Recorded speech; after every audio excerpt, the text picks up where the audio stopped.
Japan is an island by the sea filled with volcanoes and it's beautiful. In the year negative a billion, Japan might not have been here. In the year negative 40,000, it was here, and you could walk to it, and some people walked to it. Then it got warmer, some icebergs melted, it became an island, and now there's lots of trees, because it's warmer.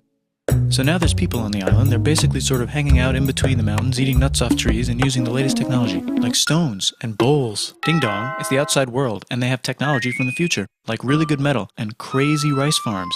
Now you can make a lot of rice really, really quickly. That means if you own the farm, you own a lot of food, which is something everybody needs to survive. So that makes you king. Rice farming and rice kingdoms spread across the land, all the way to here. The most important kingdoms were here, here, here, here, here, here, and here. But this one was the most important, ruled by a heavenly superperson, or emperor for short. Knock knock, get the door, it's religion. The new prince wants everyone to try this hot new religion from Biekt. Please try this religion, he said. No, said everybody. Try it, he said. No, said everybody again, quieter this time. And so the religion was put into place, and all the rules that came with it. Then the government was taken over by another clique, and they made some reforms, like making the government govern more, and making the government more like China's government, which is a government that governs more. Hi, China, they said. Hi, dipshit, said China. Can you call us something else other than dipshit, said Japan. Like what, said China. How about Sunrise Land, said Japan. And they stole China's alphabet and wrote a book about themselves. And then they made lots of poetry and art and another book about themselves. Then they stopped moving the capital every time the emperor died and kept it in one place for a while, right here. And they conquered the north finally. Get that squared away. A rich hipster named Kukai is bored with modern Buddhism, visits China, and learns a better version, which is more spiritual. Comes back, reinvents the alphabet, and causes art and literature to be great for a long time. And the royal palace turned into such a dream world of art that they really didn't give a shit about running the country. So if you live outside the palace, how are you supposed to protect your shit from criminals? Hire a samurai. Everyone started hiring samurai. Rich, important people hired samurai. Poor people who could not afford to hire samurai did not hire samurai.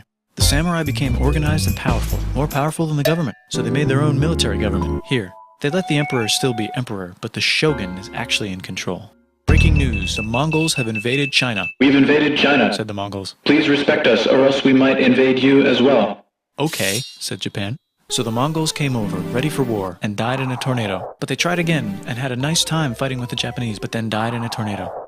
Then the emperor overthrows the shogunate. Then the shogunate overthrows him back and moves to Kyoto and makes a new shogunate. And the emperor can still dress like an emperor if he wants, that's fine. Now there's more art. Like painting with less colors, collaborative poetry, plays, monkey fun, tea parties, gardening, architecture, flowers. It's time for who's going to be the next shogun. Usually it's the shogun's kid, but the shogun doesn't have a kid. So he tries to get his brother to quit being a monk and be the next shogun. He says okay, but then the shogun has a kid. So now who's it going to be? Vote now on your phones. And everyone voted so hard that the palace caught on fire and burned down. The shogun actually didn't care. He was off somewhere doing poetry. And the whole country broke into pieces. Everyone is fighting with each other for local power, and it's anybody's game. Knock knock, it's Europe. No, they're not here to take over. They just want to sell some shit, like clocks, and guns, and Jesus. So that's cool, but everyone's still fighting each other for control, now with guns. And wouldn't it be nice to control the capital, which right now is puppets, with no one controlling them. This clan is ready to make a run for it, but first they have to trample this smaller clan, which is in the way. Surprise, the smaller clan wins, and the leader of that clan steals the idea of invading the capital and invades the capital, and it goes very well. He's about halfway through conquering Japan when someone who works for him kills him, and then someone else who works for him kills them, and that guy finishes conquering Japan. And then he confiscated everybody's swords, and made some rules. And now I'm going to invade Korea, and then hopefully China, he said, and failed, and also died. But before he died, he told these 5 guys to take care of his 5-year-old son until he's old enough to be the next ruler of Japan. And the 5 guys said, yeah, right, it's not going to be this kid, it's going to be one of us, because we're grown-ups. And it's probably going to be this guy, who happens to be way more rich and powerful than the others. A lot of people support him, but a lot of people support not supporting him. They have a fight, and he wins, and starts a new government, right here. And he still lets the emperor dress like an emperor, and have very nice things. But don't get confused, this is the new government, and they are very strict. So strict they closed the country. No one can leave, and no one can come in. Except for the Dutch, if they want to buy and sell shit, but they have to do it right here. Now that the entire country was not at war with itself, the population increased a lot. Business increased, schools were built, roads were built, everyone learned to read, books were published, there was poetry, plays, sexy times, puppet shows, and Dutch studies. People started to study European science from books they bought from the Dutch. We're talking geography, skeletons, physics, chemistry, astronomy, and maybe even electricity. Over time, the economic and cultural prosperity began to gradually slow down. Knock knock. It's the United States, with huge boats, with guns. Gunboats. Open the country. Stop having it be closed, said the United States. There's really nothing they could do, so they signed a contract that lets the United States, Britain, and Russia visit Japan anytime they want. Choshu and Satsuma hated this. That sucks, they said. This sucks. And with almost very little outside help, they overthrew the shogunate and somehow made the emperor again and moved him to Edo, which they renamed Eastern Capital. They made a new government, which was a lot more Western. They made a new constitution that was pretty Western, and a military that was pretty Western. And do you know what else is Western? That's right, it's conquering stuff. So what can we conquer? Korea. They conquer Korea, taking it from its previous owner, China, and then go a little bit further. And Russia rushes in out of nowhere and says, "Stop, no, you can't take that. We were going to build a railroad through here to try to get some warm water."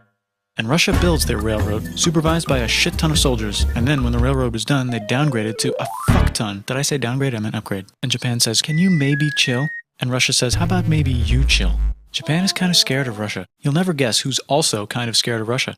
Great Britain. So Japan and Great Britain make an alliance together so they can be a little less scared of Russia. Feeling confident, Japan goes to war against Russia, just for a moment, and then they both get tired and stop. It's time for World War I. The world is about to have a war, because it's the 1900s and weapons are getting crazy, and all these empires are excited to try them out on each other. Meanwhile, Japan has been enjoying conquering stuff and wants more. And the next thing on their list is this part of China and lots of tiny islands. All that stuff belongs to Germany, which just had war declared on it by Britain because Britain was friends with Belgium, which was being trespassed by Germany in order to get to France to kick France's ass because France is friends with Russia, who was getting ready to kick Austria's ass because Austria was getting ready to kick Serbia's ass because someone from Serbia shot the leader of Austria's ass. Or actually shot him in the head.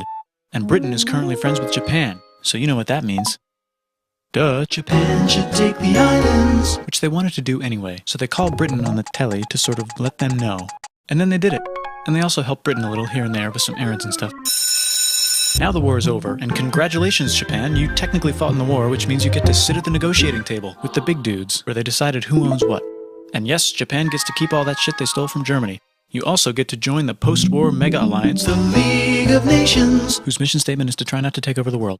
The Great Depression is bad, and Japan's economy is now crappy, but the military is doing just fine, and it invades Manchuria. In the League of Nations, it's like, "No, don't do that. If you're in the League of Nations, you're not supposed to take over the world." And Japan said, how about I do anyway? And Japan invaded more and more and more and more of China, and was planning to invade the entire East. You've got mail. It's from Germany, the new leader of Germany. He has a cool mustache, and he's trying to take over the world and needs friends. This also got forwarded to Italy. They all decided to be friends because they had so much in common. It's time for World War II. Germany is invading the neighbors. Then they invade the neighbors' neighbors. Then the neighbors' neighbors' neighbors, who happened to be Britain, said, "Holy shit." And the United States started helping Britain because they are Good friends. and started not helping Japan because they're Friends and our friends are not friends. Plus they're planning on invading the entire ocean. The United States is also working on a large, very huge bomb, bigger than any other bomb, ever, just in case.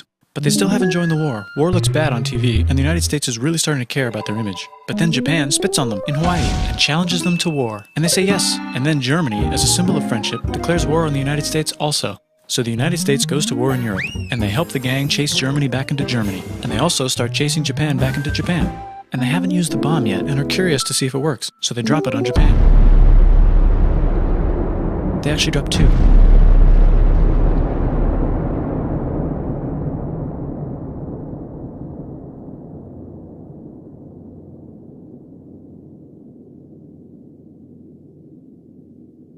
The United States installed a new government, inspired by the United States government, with just the right ingredients for a Post-war economic miracle. And Japan starts making TVs, VCRs, automobiles, and camcorders as fast as they can, and also better than everybody else. They get rich, and the economy goes wild, and then the miracle wears off. But everything's still pretty cool, I guess. Bye